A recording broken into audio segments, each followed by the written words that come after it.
Tonight, as the noise of the day slowly fades and the world around you grows quieter, let your mind slip into a softer place. Imagine the light in your room dimming, your body sinking a little deeper into comfort, and your thoughts beginning to loosen, like threads gently unwinding. Somewhere beyond the walls, beyond the streets and screens of your life, another world is waiting to be remembered. A city of stone and dust and firelight.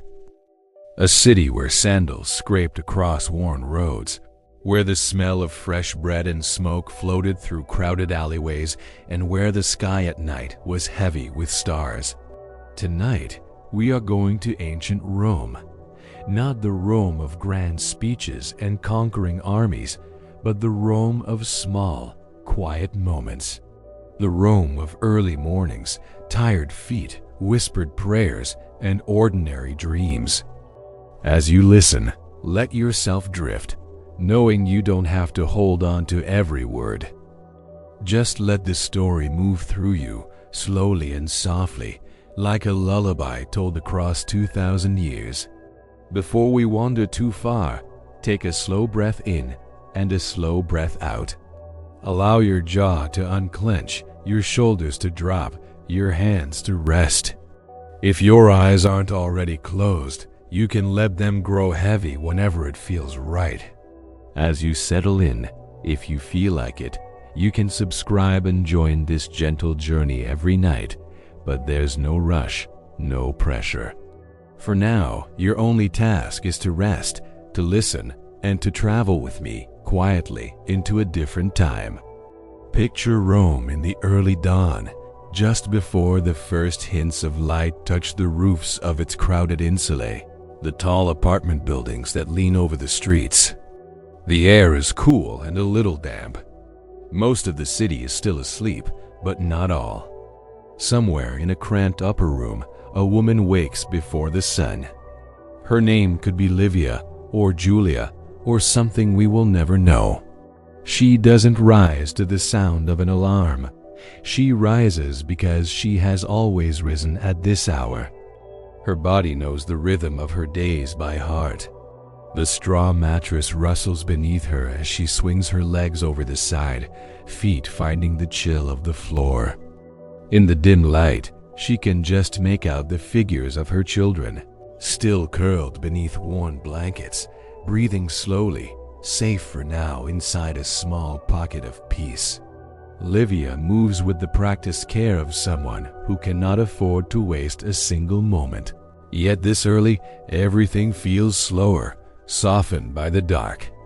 She slips past the sleeping shapes, pushes open a wooden door that sticks slightly at the edge, and steps into a small room that serves as both kitchen and everything else.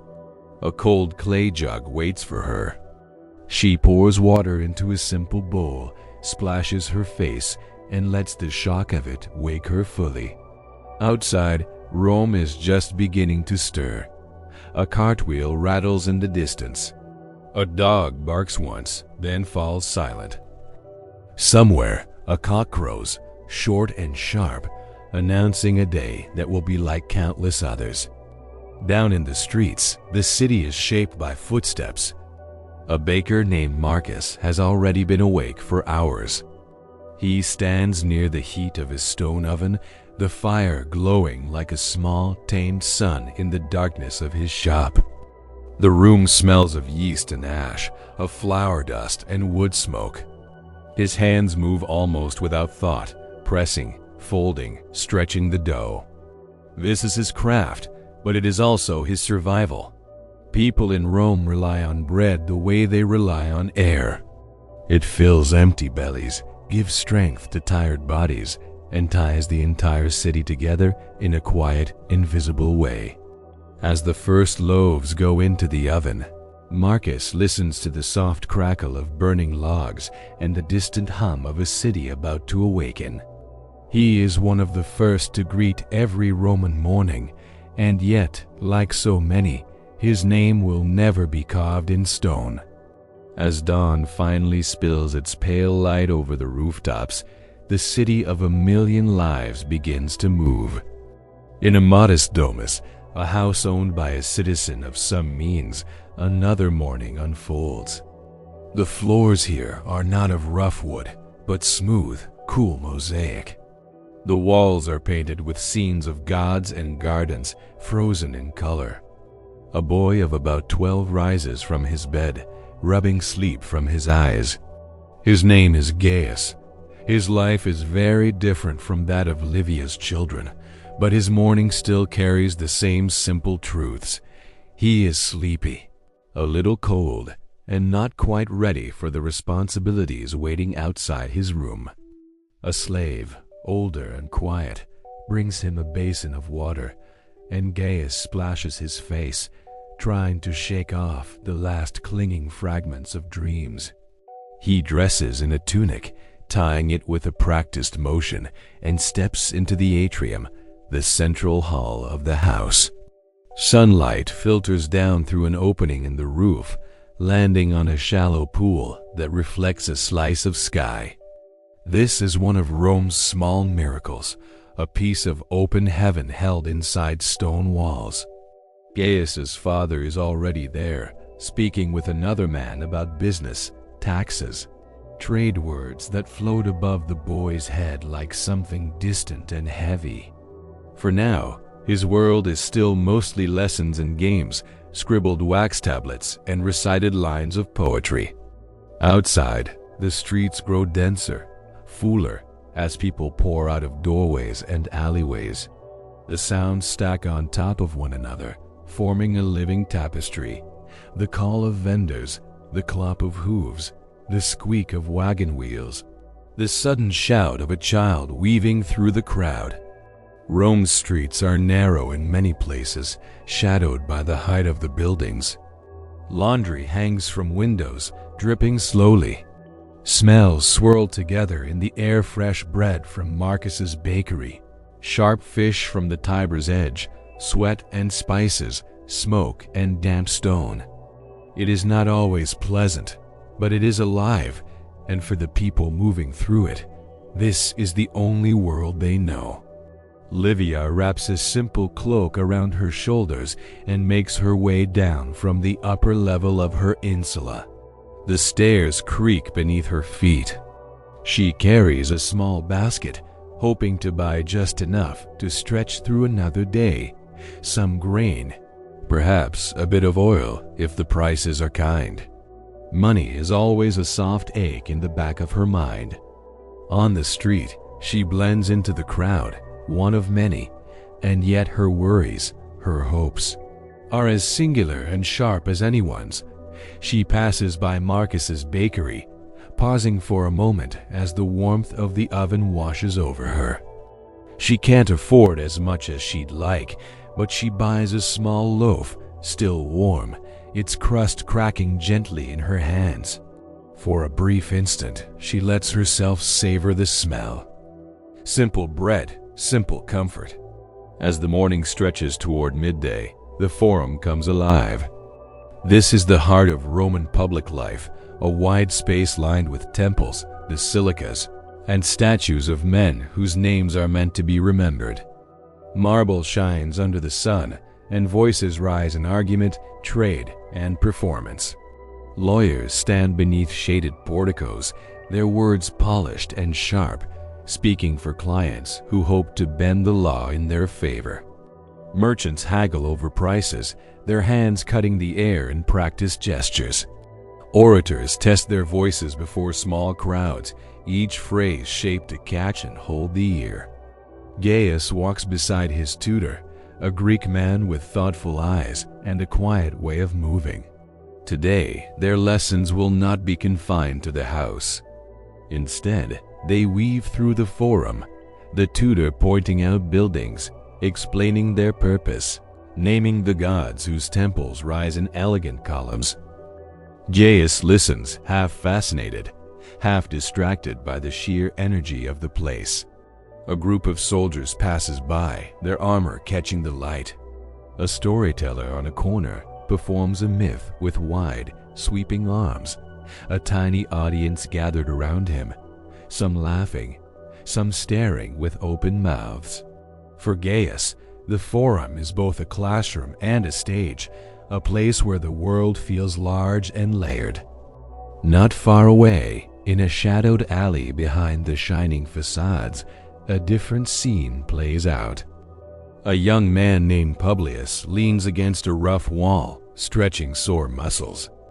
He is a laborer, hired for the day to haul stones, carry water, and do whatever else is asked of him. His hands are calloused, his back tired, but work, even hard work, is a kind of fragile blessing. It means food, it means rent. It means another day his family can stay where they are. He wipes sweat from his brow, glances up at the patch of sky above, and then bends again to his task. Like Livia, like Marcus, his story may never travel far. Yet it is people like him who build and sustain the Rome that historians celebrate. As the sun rises higher, the heat in the city grows. Shadows shrink. People seek out shade beneath awnings and porticos. At home, in the domus, Gaius's family gathers for the main meal of the day. The table is laid with bread, olives, cheese, perhaps some fish or meat, depending on the family's wealth. Slaves move in and out of the room, silent and efficient, their own hunger postponed until later. Laughter drifts up as Gaius's younger sister spills a little wine, cheeks flushing with embarrassment until her mother's gentle smile assures her it is all right. Stories are shared, small and domestic, about neighbors and relatives, about a problem with a roof tile, about news from a distant province. The empire is vast, but around this table, it shrinks to the size of one family's concerns. In a much humbler room, Livia's children sit cross-legged on the floor around a shared bowl. Their meal is simple, porridge made from grain, maybe a few scraps of vegetable, a thin drizzle of oil. They eat with the focused attention of the hungry, yet there is a warmth to the moment. One child makes a small joke, another laughs, and for a while, their world feels safe and complete, held inside these walls. Livia watches them with a gaze that holds both love and worry, wondering how long she can keep this balance steady. She doesn't have the luxury of thinking in years. She thinks in days, sometimes in hours. But here, now, in this moment, they are together, and that is enough. Elsewhere in the city, baths are filling with water. Public baths are one of Rome's gifts to itself, a place where people of many classes, except the very poorest, can come to wash, to rest, to talk. Imagine stepping into one of these spaces in the afternoon. The air is thick with steam. Voices echo off stone walls, softened but overlapping, creating a background hum like distant waves.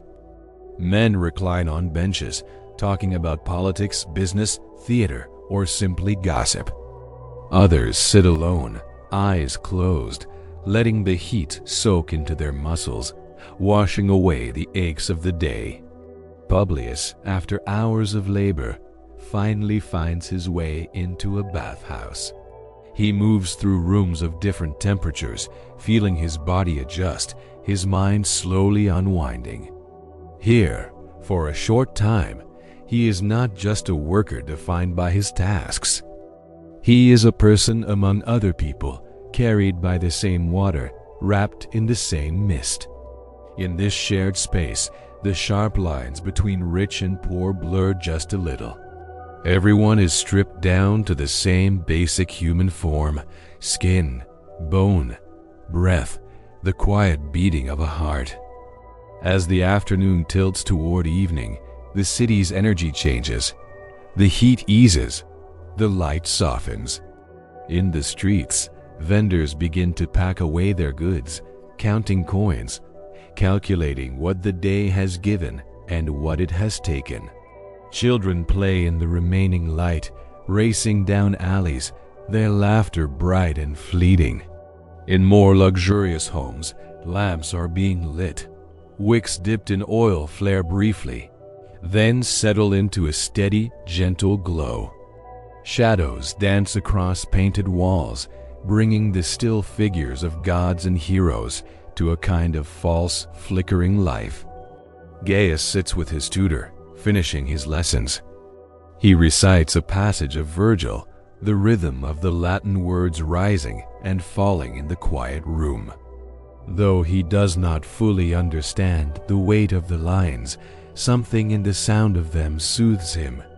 Stories of journeys across seas, of lost homes and found destinies, echo faintly against his own small, growing sense of self. He is a child in a world of vast complexity, yet like every child, he is also the center of his own story, a story still being written day by day. Livia, back in her cramped apartment, mends a tear in one of her children's tunics by the fading glow of a lamp. Her fingers move carefully, threading the needle through worn fabric, pulling it tight. Around her, the children settle in, their voices slowing, their questions trailing off. Outside, someone plays a simple tune on a flute, the notes drifting up through the open window, thin and sweet. For a moment, Livia pauses in her sewing and just listens. The music feels like a small gift, unasked for but welcome. It reminds her that even in a life of constant effort, there are moments that ask nothing of her, but to be heard, to be felt. Night deepens across Rome. In the distance, the Colosseum looms, its arches black against the sky. Today it might have echoed with roars and cheers, with the clash of spectacle, but now it is hushed, a giant resting. The Tiber River slides by, dark and steady, carrying the city's reflections on its surface. Stars spread overhead, far more visible than most of us can see today. People look up at them from different parts of the city. A soldier on the city wall, a child from a tiny window, a nobleman in a quiet garden. They may give those stars different names, pray to different gods beneath them, but the feeling of looking up, of wondering what lies beyond, is the same. In his bed, Gaius lies awake for a few extra moments, thinking about his day. He remembers the shining armor of the soldiers, the warmth of the family meal, the thick steam of the bath. He imagines what he might be when he is older, a lawyer, a senator, a poet, or perhaps something else entirely. His future is a doorway he can't yet see through, but he feels it there, waiting. He turns onto his side, pulling the cover closer, listening to the soft murmur of his household as it settles into sleep. Across the city, in her own small room, Livia does the same. She lies on her straw mattress, staring up into the dim shape of the ceiling.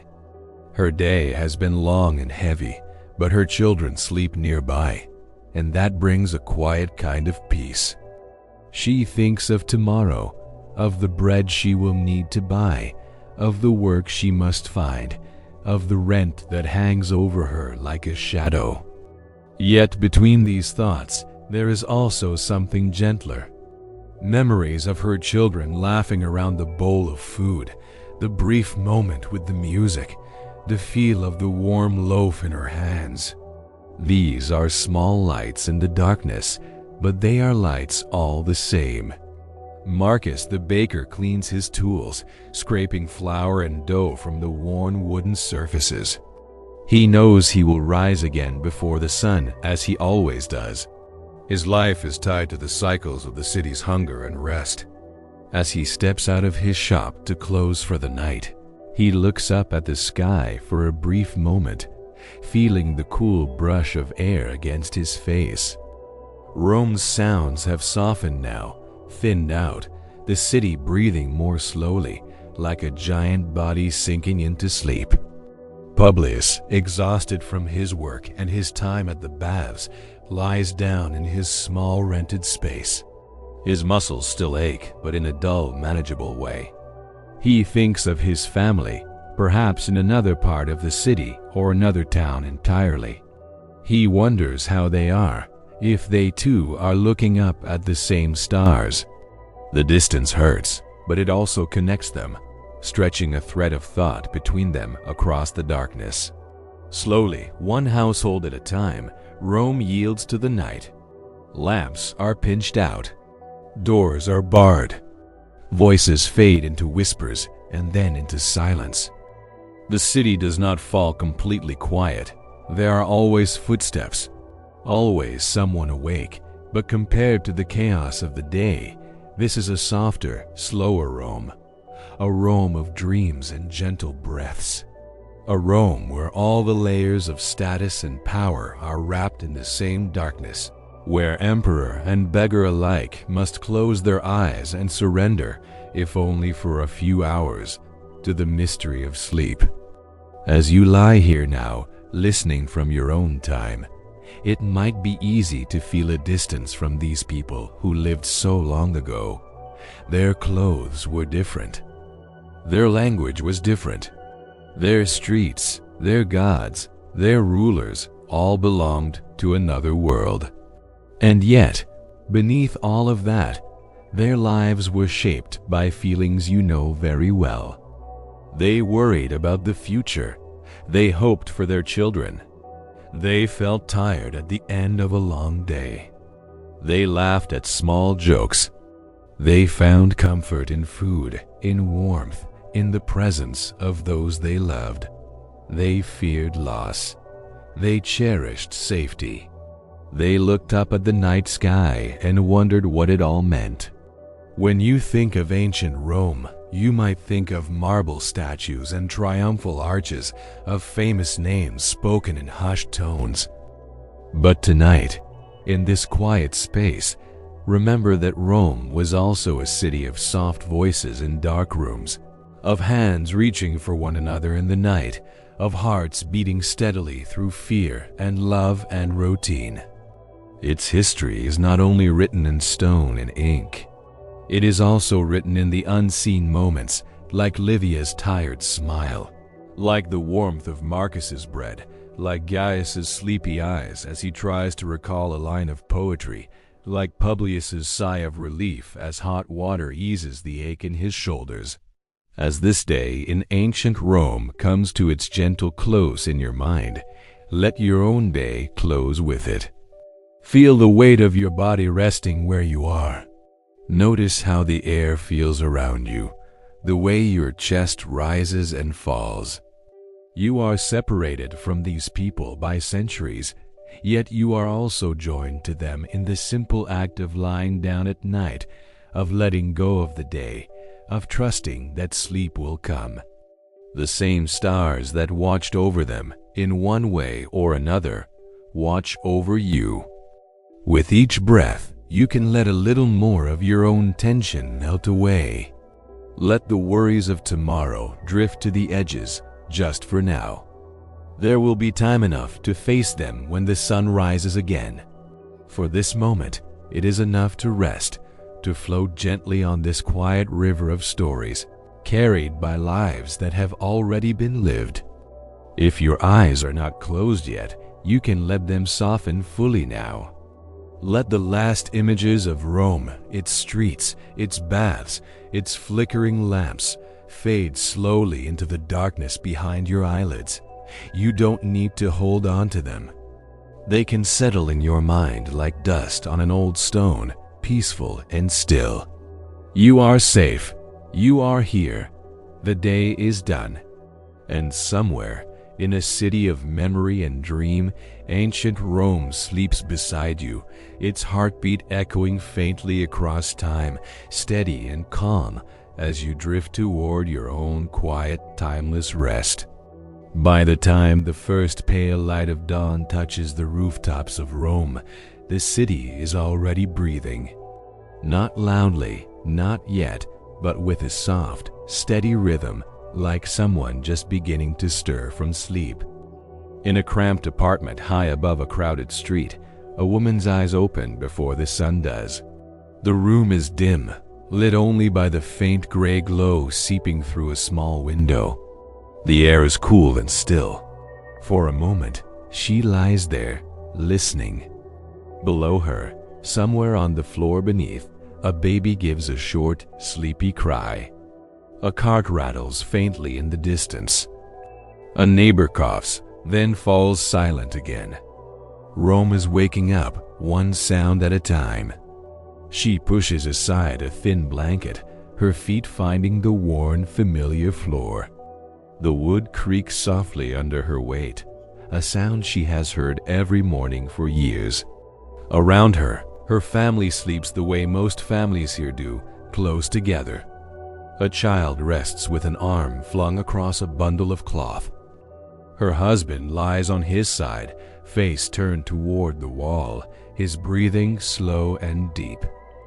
There is no grand bed, no soft mattress, only simple cushions and straw pallets, but this is their world, small, crowded, and warm with the presence of lives that share the same air and the same tired hopes. She moves carefully, not wanting to wake them, and makes her way to the hearth, a small place where yesterday's fire died to pale ash. Her fingers, practiced and patient, search for a few blackened fragments of charcoal, the little ghosts of yesterday's warmth. She adds a twist of dry straw, a scrap of wood, and breathes life back into the coals. Slowly, the faintest hint of flame returns, a tremble of orange in the dark. The smell of smoke rises, earthy and familiar, touching the ceiling in a lazy curl. This is how almost every Roman morning begins, not with noise, but with fire. Outside, in another part of the city, a young boy is being shaken gently awake. His father's hand rests on his shoulder, the voice quiet but firm, urging him up before the first light has fully claimed the sky. The boy rubs sleep from his eyes, feeling that heavy fog of tiredness he knows too well. The night never seems long enough. He pulls on a simple tunic, rough against his skin, and stumbles toward the door where his father waits. Today, like most days, they will work together. The city does not care if he is still young. Rome is a place that eats time, energy, and youth without a thought. Yet as he steps out into the cool air of the early morning, there is a small flicker of pride in his chest. He is needed, and that feeling, in its own way, is a quiet kind of warmth. The streets at this hour are changed. Without the full roar of the day, Rome feels almost shy. Shadows lie long and blue along the stones. Oil lamps flicker in doorways, their light shivering in the faint breeze. A few figures move through the half-dark, a baker hurrying with a sack over his shoulder, a slave carrying water in heavy clay jars, a pair of soldiers walking side by side, their armor muted in the soft light, more like silhouettes than steel. The usual chaos is only a memory here. The streets are not yet crowded enough for arguments, not yet alive enough for laughter. For a little while, the city's pulse is slow and low, and even its rough edges seem gentler. In a small bakery squeezed between two taller buildings, the real work has already begun. The air inside is thick with warmth, dough, and the damp heaviness of flour floating out of wooden bowls. A man with strong hands folds and presses pale mounds of bread, his movements steady and practiced.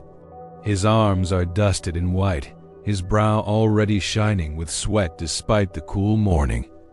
Nearby, a younger worker shovels long, pale loaves into the mouth of the oven, the heat rolling out in waves that feel almost like summer.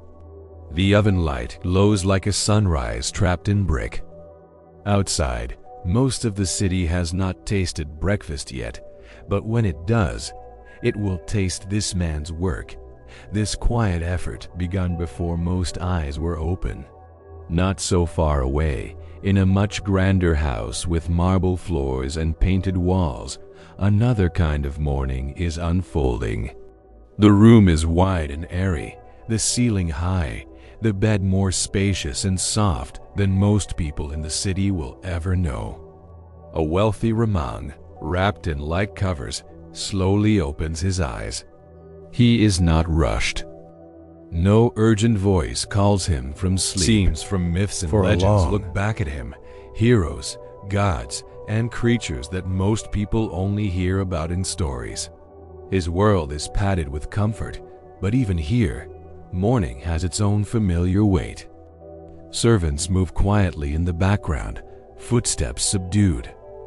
A basin of water is brought, cool and clean. While someone gently pours water over his hands, he thinks of the day ahead, meetings in the forum, conversations about money and law, quiet negotiations that shape the lives of people who will never see his face. He is at the center of a web that stretches across the city, one that most people around him will never touch. Yet beneath his fine linen tunic, under his jewelry and status, beats the same kind of human heart, capable of worry, of weariness, of small unspoken fears that come whispering at dawn. In another, simpler room, a child stirs to the smell of something warm. A mother has managed to secure a bit of bread, a small piece of cheese, and a few olives. It is not much, but it is enough to begin the day.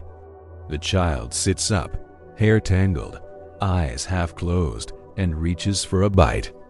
The bread is rough, the crust a little too hard, but to the child it is a gift. As they eat in the faint morning light, the mother watches their face with a tenderness that is as old as the city, older than the marble statues, older than the temples. In that small, shared moment, there is a stillness, almost like a prayer, though no words are spoken. The sounds of Rome continue to gather, gently at first. A cartwheel bumps over a loose stone, a dog barks, then another. Somewhere, a rooster calls out, late but still trying. The sky lightens from gray to a soft, glowing blue. Laundry lines begin to stir as women come out onto small balconies, shaking out tunics and cloths that will hang like quiet flags over the street. Bits of conversation drift up and down, carried by the air snatches of greetings, quick questions about water, bread, the price of oil. So many voices, so many lives layered together, each one small on its own, yet together forming the sound of a city waking. For the poor of Rome, the early hours are a race against time. Work must be found, or kept, or begged for. A man without steady labor steps into the morning with a knot in his stomach, heading toward the places where day work is sometimes offered. Docks, markets, construction sites.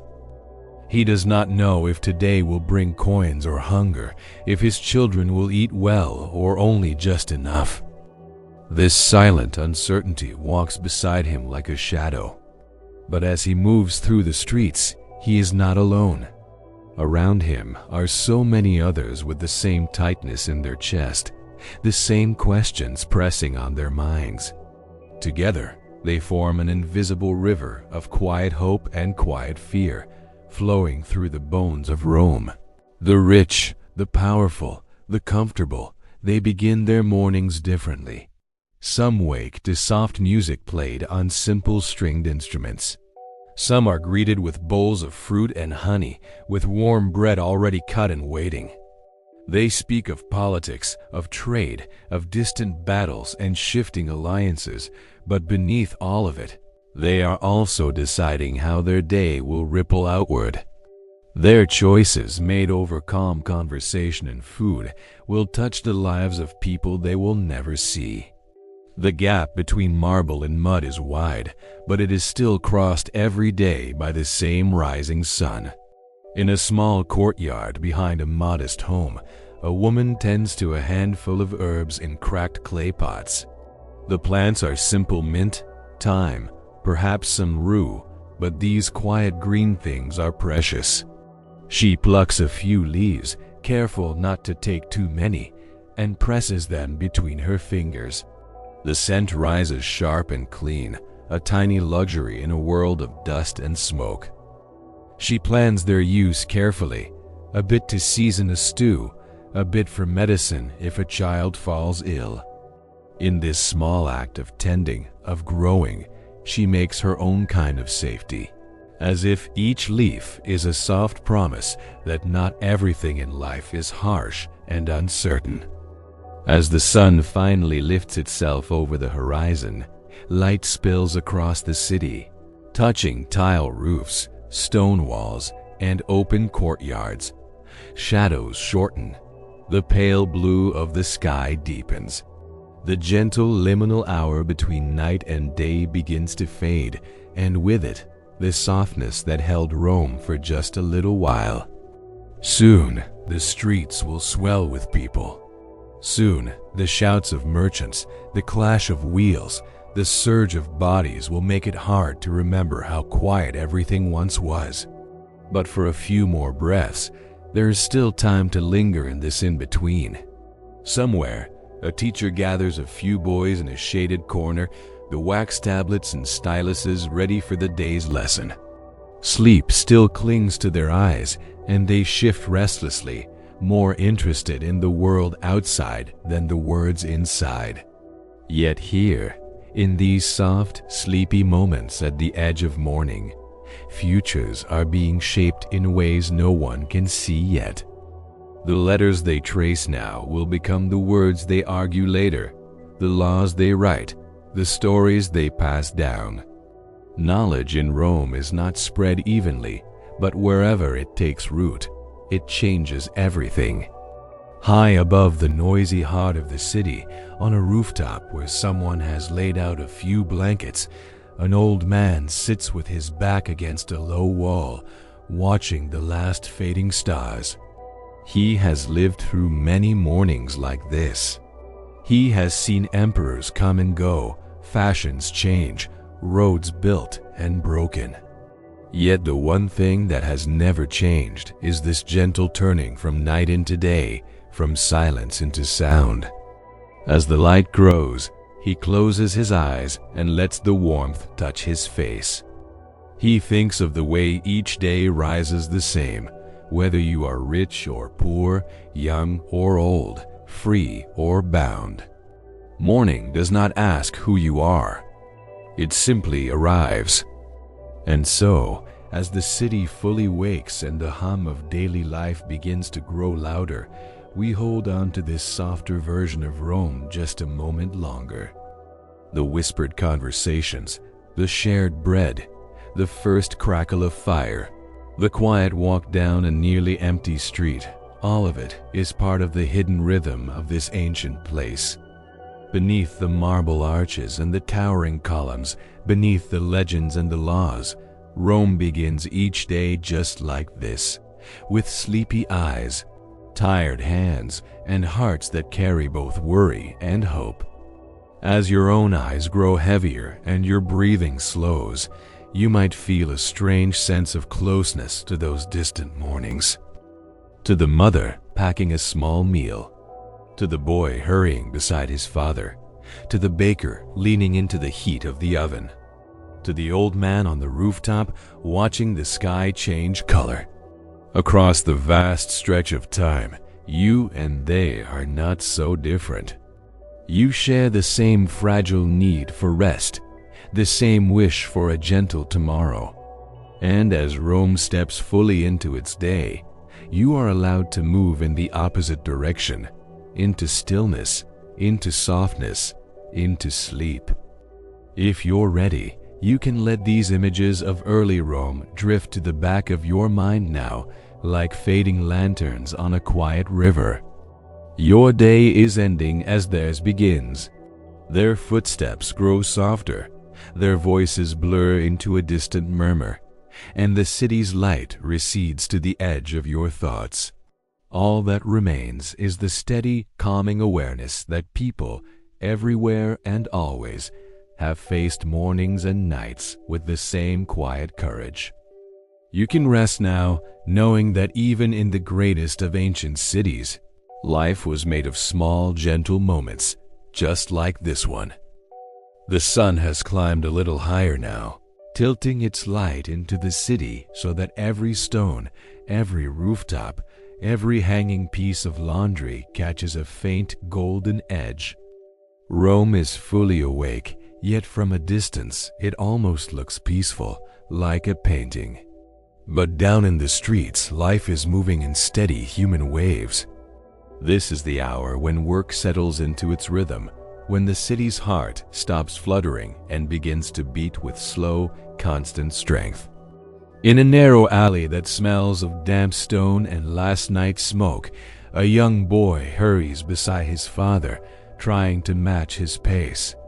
The man carries a bundle of tools tied together with a frayed leather cord, iron chisels, a small hammer, a smooth wooden handle worn down by years of use. He is a stonecutter, one of thousands of hands quietly shaping the city behind the scenes, carving letters that almost no one will read aloud, but that will outlive them both. The boy glances up at him, studying his serious face, the lines around his mouth, the calluses on his fingers. He wonders if his own hands will someday look like that, strong, tired, certain. They reach a half-finished building where the air rings faintly with the sound of tapping and scraping. Not the roar of construction, but a patient, persistent rhythm, like raindrops against a roof. The father kneels by a waiting block of stone and places his hand flat upon it as if greeting an old friend. Then he begins to work. Each tap of the chisel sends a tiny cloud of dust into the air, glittering in the light. The boy stands nearby, holding a small jug of water, watching the stone slowly transform. To anyone passing by, it might look like nothing special, just another wall, another inscription, another ordinary task. But to the man kneeling there, every line carries meaning. It is a name, a dedication, a fragment of someone's story that will stand long after their voice has faded. Across the city, in a darker, cooler corner, another kind of rhythm is taking place. In a workshop that smells of oil, leather, and metal, a blacksmith leans over the glowing mouth of his furnace. Heat shimmers in the air, softening the edges of everything. Hooks, nails, buckles, and hinges hang along the walls, waiting to be finished or repaired. Beside them, a few battered helmets and dented breastplates catch the firelight, their surfaces bruised with old marks. The blacksmith's arms move with slow certainty, lifting a piece of iron from the coals, the metal bright and orange at the core, almost alive. He places it carefully on the anvil, and the hammer rises and falls, in a steady pattern that feels almost like breathing. Outside his workshop, people pass by without stopping, their minds on errands and debts and meals yet to be cooked. They hear the ringing of metal, but they no longer really notice it.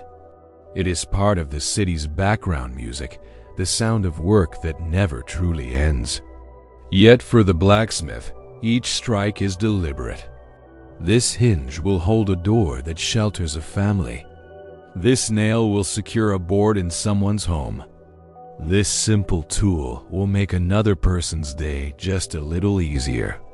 His work is heavy and loud, but his thoughts are quiet. As sweat gathers along his brow and rolls down the side of his face, he thinks of his children at home, of the loaf of bread he will bring them tonight, of the way his youngest falls asleep with his hand still curled around a wooden toy horse he carved from a scrap of leftover wood. Not far away, the streets grow tighter and busier, funneling people into the open mouth of the marketplace. Here, Rome is not quiet at all. Voices blend into one continuous murmur, rising and falling like the tide. Sellers call out the names of their goods, not shouting angrily, but with a practiced musical insistence that floats above the crowd. Olives from the countryside, fresh figs, honey as thick and golden as the afternoon sun. There are baskets of vegetables, their green still damp with morning dew. Fish laid out on damp boards, their shiny scales catching every small glint of light. The smell is a mixture of everything at once: fruit, herbs, smoke, sweat, and the faint salty tang drifting in from the river. A young woman stands behind a modest stall with her father. Their table is lined with amphorae of oil, their rounded bodies cool to the touch, their clay faces unassuming. She wipes the rim of one jar clean with a cloth, then looks up as a customer approaches. Her voice is soft but confident as she speaks, describing the oil's quality, its origin, the grove where the olives grew. She has never seen that grove. She has only heard stories of it told and retold at home, of trees older than any living person she knows, their roots twisted deep into the earth. Yet when she speaks of it, her eyes brighten, as if some part of her believes she knows the place with her own senses, as if the stories have planted a small tree inside her as well. Around them, money changes hands in small, careful amounts. Copper coins pass from palm to palm, their surfaces worn down by years of trade. A man haggles over the price of a cloak, his voice edged with worry. A mother weighs fruit in her hands, silently calculating how many figs she can afford and still have enough left for bread.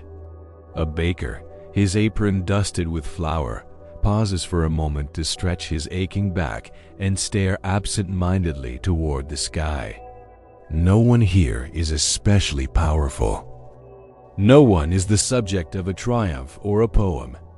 They are simply trying to live, to feed their families, to find a little comfort in a world that can be harsh and unpredictable. And yet, in small ways, they are all part of something vast and intricate, a network of labor and need and care. The stonecutter's hand shapes the words that will guide a traveler. The blacksmith's iron holds a door in place so that a child can sleep safely at night. The woman selling oil helps someone light a lamp, turning darkness into gentle, golden warmth. Each person, in their own quiet way, is holding up a small corner of Rome. If you listen closely, beneath all the noise, you can feel a kind of shared tiredness running through the people of the city. Not an exhausted despair, but the simple, honest fatigue that comes from effort. Feet are sore, backs ache, foreheads crease with concentration as hands repeat the same motions again and again. Yet there are also moments of softness tucked inside this labor. Two merchants share a brief joke and laugh together before returning to their bargains. A child chases a stray dog between the legs of busy adults, their own worries briefly forgotten as they smile at the sight. A woman tucks a loose strand of hair behind her ear, pauses, and closes her eyes for just a heartbeat, feeling the warmth of the sun rest against her face like a gentle hand. Far away from the crowded markets and workshop alleys, along the quieter edges of the city, farmers make their way in, guiding carts laden with grain and produce. Their clothes are simpler, rougher, dustier from long walks along dirt roads. They do not always feel like they belong in these tight, noisy streets, but they know that the city depends on what they bring. Their fields, lined with wheat and vines, feel like another world compared to the hard angles of stone and marble in Rome's center. Yet the two worlds are bound together invisibly. Without the fields, the markets would be empty. Without the markets, the fields would be forgotten. One farmer, his face browned and creased from sun and wind, pauses as he reaches the city gate. He looks up at the walls rising above him, impressive and austere, as if they belong to some other kind of life. For a moment, he feels small. Then he glances back at the cart behind him, at the carefully tied sacks of grain, at the thought of the people who will knead this into dough, who will tear soft bread with their hands and share it at their tables. The feeling of smallness fades. He is tired, yes, but necessary. Another quiet pillar holding up the invisible weight of the city's hunger. Back in the heart of Rome, the sound of daily work continues, a slow and patient music played by thousands of unseen hands. Each task, taken alone, might seem simple. Lift, carry, carve, stir, mend. But together, they form the hidden scaffolding of life. The city may be known for its amphitheaters and palaces, for its senators and generals, yet its true foundation lies in these ordinary hours, in the people who rise each morning to do what must be done, again and again, with no grand audience watching. As the day deepens toward noon, the light grows stronger and the shadows shorter, pressing everyone into the wide, bright center of their efforts. Somewhere, a stonecutter wipes dust from his face and straightens his aching back. A blacksmith sets aside his hammer and flexes tired fingers. A girl at the oil stall leans on her elbows for a moment, feeling the rough grain of the wooden table beneath her skin. Their thoughts may wander briefly to a cool drink of water, to the comfort of shade, to a quiet corner where they might sit and rest. For now, though, they keep going. The work continues. The city depends on them, even if it rarely notices their names. And as you follow them through this busy, ordinary stretch of the day, perhaps you can feel a gentle echo in your own life. In the tasks you repeat so often that they almost disappear into the background. In the quiet efforts no one praises, but which keep your world steady. In the way your hands, too, have learned certain patterns, tying, carrying, typing, washing, mending that make life possible for you and for others. The people of Rome do not know that, centuries later, someone will lie in a darkened room and think about them with this kind of tenderness. They only know the weight of the moment in front of them. For now, let the sound of their work slowly soften at the edges in your mind. Imagine the hammer blows growing muffled, the market voices fading to a distant hum, the footsteps becoming slower and less urgent. The sun is still high, but we can already feel the story gently turning toward evening, toward cooler air and quieter streets, toward the time when Rome will begin to rest again. But not yet. For a little while longer, the city continues to move, held up by countless, unseen hands, steady and human, just like yours. The day has grown warmer now, the soft cool of morning slowly giving way to the dry, steady heat of midday. Shadows shorten and pull in close to the bases of columns and doorways, while the light over Rome becomes sharp and clear like a polished blade. The city hums with sound voices overlapping, wheels grinding over stone, animals snorting and stamping. But if you move just a little away from the busiest streets, into a quieter courtyard or a shaded lane, you can still feel the gentle undercurrent of ordinary life. Not grand, not loud, just people moving through their day, trying to get by. In a modest house not far from the bustle of the Forum, a slave girl named Livia stands at a wooden table, her hands dusted with flour. She is young, perhaps 12 or 13, with quick, careful fingers. Around her, the kitchen is warm and close, smelling of smoke, herbs, and slowly simmering stew. A clay oven radiates heat, its mouth dark and glowing within. Copper pots hang from hooks on the wall, and near the doorway, a cat curls lazily on a folded cloth. One eye just barely open, tracking every movement. Livia presses dough into small, flat rounds.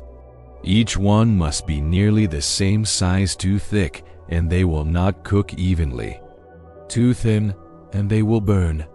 She has done this so many times that her hands seem to know the motions without needing to be told. Press, turn, shape, place. Over and over. Outside, voices drift in through the open doorway. A vendor calling out the price of figs. Children laughing as they chase each other.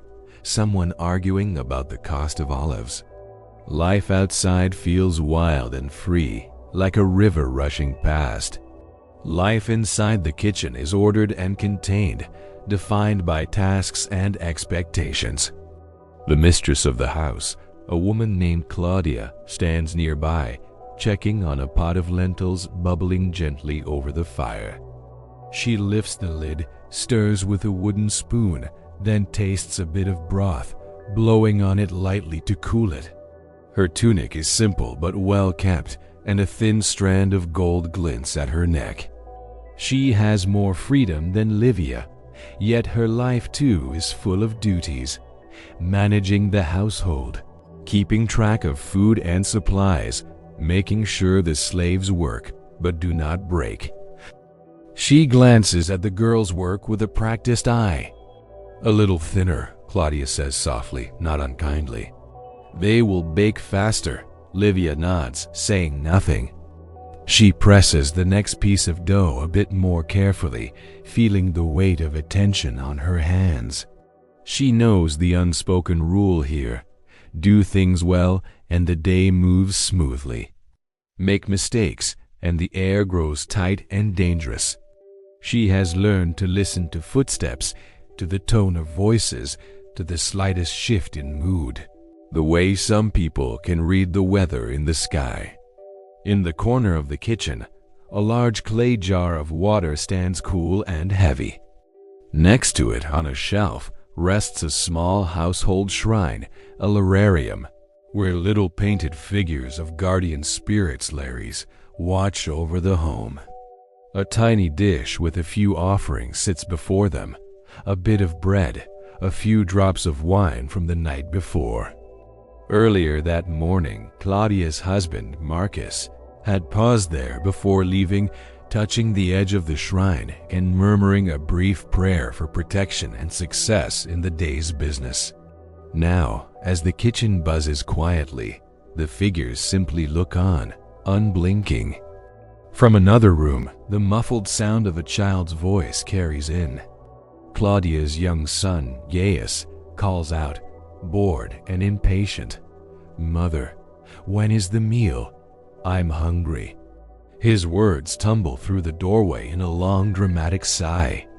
Soon, Claudia answers, a gentle firmness in her tone.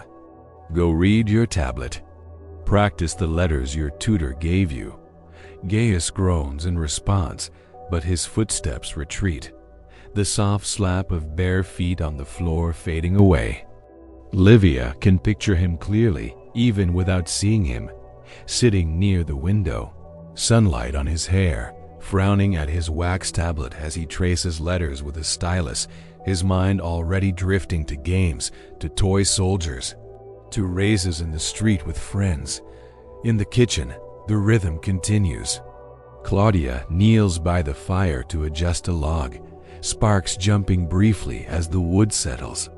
Livia moves to the oven, sliding the small rounds of bread inside with a flat wooden paddle. Heat brushes her face, prickling her skin, but she is used to it. The smell of baking dough slowly joins the air, warm and comforting. For a moment, as she waits for the bread to cook, Livia lets her mind wander. She thinks of the Tiber River, where she had once, long ago, watched boats drifting along the water, their reflections trembling in the current. She thinks of her mother's face, a memory that feels more like a drawing on old parchment been something real and alive. She wonders where her mother is now, whether she looks up at the same sky, whether she is still in the little village far from Rome or has moved somewhere else entirely. These thoughts float gently through her, bittersweet but familiar. She has learned not to hold on to them too tightly. In the kitchen, there is always another task. Claudia rises and brushes ashes from her hands. For just a moment, she watches Livia in silence, noting the way the girl moves, how quickly she adjusts, how rarely she complains. There is a brief flicker of something in her expression, halfway between sympathy and resignation. She did not choose this girl's fate, she tells herself. This is simply how the world is ordered. Some command, some obey. Some are born free, others are not. Even she, in her respectable house and decent clothes, knows that her own life is bound by invisible lines to her husband, to her family, to the expectations of neighbors and relatives who watch everything. After the bread is done, Claudia says quietly, "Sweep the floor, and then help with the herbs. We will have guests tonight." "Yes, Domina," Livia answers softly. "Guests. That means more work, more dishes, more carrying trays and filling cups, and moving quietly around the edges of conversation. But it also means story snatches of gossip about distant places, jokes, arguments about politics and gladiator games. From her invisible place at the edge of the room, Livia learns things. She stores the words away in her mind like small treasures. Names of senators, places she has never seen, strange foods, new rumors. For someone whose body belongs almost entirely to others, her imagination is one of the few things that is still her own. A small crackle from the oven pulls her back. Carefully, she opens it and checks the bread. The tops are turning golden, edges just beginning to brown. She slides them out one by one, stacking them neatly on a wooden board. The warmth seeps into her fingers, up into her arms, a reminder that, for all the hardness in this life, there are also these small comforts, the smell of good food, the glow of fire, the knowledge that she is capable, that her hands can create something that will fill people's bellies and quiet their hunger. Outside, the sounds of the street swell and fade like waves washing against a shore. A peddler laughs. Someone calls a greeting. Somewhere far off, a hammer rings against stone in a sharp, steady beat. Rome goes on with its layered, complicated life, rich and poor, free and enslaved, powerful and powerless, all woven together in the same noisy tapestry. In this quiet kitchen, in this single house among thousands, time feels slower. Minutes stretch out, filled with small tasks and small thoughts. Yet this too is Rome, not just its marble temples and crowded forums, but these tucked away rooms where people stir pots, knead dough, share glances, and carry their private hopes inside them like hidden lanterns. As the bread cools and the stew continues to simmer, the day leans gently toward its middle. The city outside shines a little brighter under the sun, but inside the house, shadows cling to the corners, soft and familiar. And in that half-lit space, surrounded by the ordinary sounds of work and the soft crackle of the fire, life in ancient Rome moves quietly forward, one small moment at a time. The sun is beginning its slow, almost reluctant descent, and the light over Rome softens from harsh white to a richer, deeper gold. Long shadows stretch along the paving stones, sliding over market stalls and doorways, pooling in corners and under arches. The heat of the day loosens its grip, and for the first time in hours, the air feels like it can be breathed without effort. This is the hour when the city begins to shift again, turning gently from work toward rest, from duty toward small pleasures, from survival toward something like comfort. Down by a fountain in a small, irregularly shaped square, water spills in a constant liquid murmur into a stone basin worn smooth by time and hands and lips. The fountain isn't grand. It's not the kind visiting dignitaries will ever admire or poets will bother to mention. But for the people who live nearby, it's the quiet center of their evening. A place where they come with clay jars and wooden buckets, with gossip and weary smiles, with children who splash and whisper and run their fingers through the cool, clear flow. A boy, the same boy who walked beside his father that morning with tools thudding softly at his side, leans over the basin now. His face is flushed from the day, his hair sticking slightly to his forehead. He scoops water into his hands and splashes it over his cheeks, sharp and refreshing. Tiny droplets cling to his eyelashes, shining for a brief second in the fading light before sliding down his skin. His father stands a little apart, filling a jug, rolling his shoulders slowly as if trying to ease away the ache of hours bent over stone. Nearby, a woman who spent the morning at the baker's shop stands with a friend, their jars sitting beside them on the edge of the fountain. They talk in low, relaxed voices, hands moving as they speak, unconsciously mirroring each other's gestures. The dust of the day clings faintly to their clothes, but their faces are softer now, less guarded than they were during the rush of business. Overhead, a scrap of cloth strung between buildings flutters gently in a stray breeze. Someone, somewhere close by, laughs full and unhurried, the sound floating briefly in the warm air. On a second-story balcony overlooking the square, Livia, the young slave girl from the kitchen, steps out for a brief moment with a small basket of herbs in her hands. The evening meal is still being prepared inside, but her mistress has allowed her a breath of air. A pause by the railing while the stew finishes thickening over the coals. She rests her elbows on the sun-warmed stone, the basket at her hip, and looks down at the scene below as if she were peering into a different world. She sees the boy with wet hair, the women at the fountain, a stray dog nosing at a dropped crust of bread. The ordinary beauty of it all presses gently at the edges of her tiredness. From somewhere down the street, a group of children dash into view, chasing one another in a loose, excited swarm.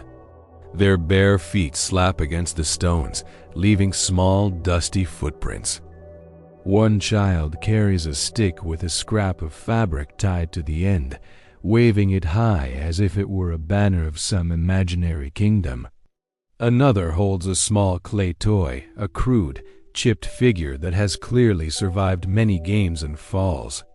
Their voices rise and tumble over one another, an untidy chorus of jokes, arguments, and bright shrieks of delight.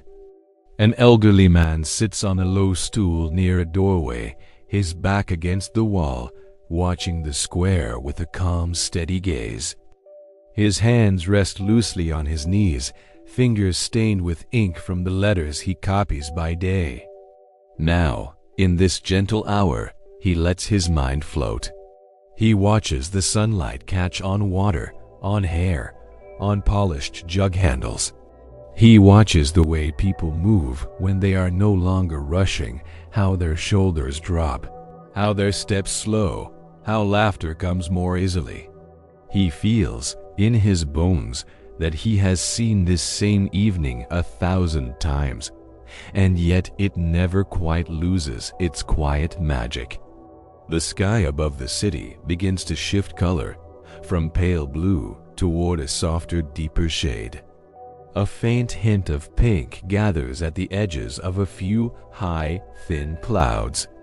On rooftops, small shapes move, someone shaking out a blanket, someone else folding a cloth, another leaning on a parapet, taking in the view as the day thins out. Smoke rises in gentle threads from cooking fires, carrying with it the smells of roasting meat, boiling grain, garlic, onion, and herbs. It all mixes into a single comforting haze, drifting between buildings like a familiar song. Inside one of the cramped upper rooms, a young woman sits by a tiny window, mending a tear in a tunic. The afternoon's sharp light has softened into something easier on her eyes, though she still squints a little to see the small frayed stitches. Just beyond her, the window frame holds a narrow slice of the outside world, a patch of sky, the corner of a neighboring roof, and the topmost leaves of a fig tree reaching upward from a courtyard below. Each time she knots the thread and pulls it tight, she pauses for a heartbeat to look up at that tiny view. The day is ending, she thinks. Another one made it from beginning to end. In its own way, that feels like a quiet accomplishment. Down in the square again, the boy and his father begin to head home, the filled jug balanced carefully against the man's hip. The boy keeps glancing back at the fountain, reluctant to leave the cool, soft sounds of the water behind. As they walk, they pass a small shrine set into a wall, a simple little niche with a terracotta figure, a few withered flowers, and a smear of fresh oil glistening faintly where someone has made an offering. The father pauses, just for a moment. He dips his fingers quickly into the jug, flicks a droplet of water toward the statue, and bows his head. It is a small habit, a tiny ritual woven into the fabric of his everyday life. The boy copies him, his own gesture a little clumsy but sincere. Then they move on, their footsteps merging into the evening's growing chorus. In another part of the city, closer to the Forum, the crowds thin and shift as well. Market stalls close one by one, wooden shutters pulled down, goods covered or carried away. The shouts of sellers fade, replaced by quieter conversations, the soft clink of coins being counted, the low murmur of deals discussed for tomorrow.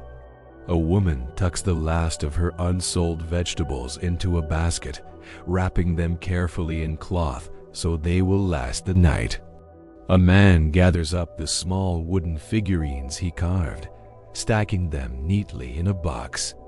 The grand buildings remain, tall and impressive, but for this hour, it's the ordinary people who fill the space between them with life. As the light continues to soften, something starts to loosen inside the city. The urgency of morning and the hard push of midday work recede. In their place comes a tender, almost fragile feeling of temporary safety. Nothing is guaranteed, not tomorrow's wages, not health, not weather, not the whims of those with power. But just for this slice of time, as day leans toward evening and the sky warms with color, there is food cooking, water flowing, hands busy with familiar tasks, voices rising in easy conversation. Just for now, that is enough. If you close your eyes, you can almost stand there among them. Feel the stone under your feet, still warm from the sun. Smell the faint sweetness of figs mixed with the sharpness of smoke and clay. Hear the splash of water and the echo of footsteps in narrow streets. The city, which can seem so fierce and enormous in the heat of noon, feels more human in this light made not of marble and law and empire, but of small, ordinary lives being lived one quiet evening at a time.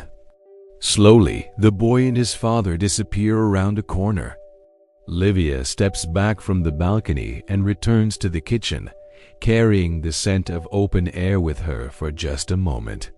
The old man at the doorway shifts on his stool. a hint of a smile touching the edges of his mouth as the children's game grows wilder and then breaks apart.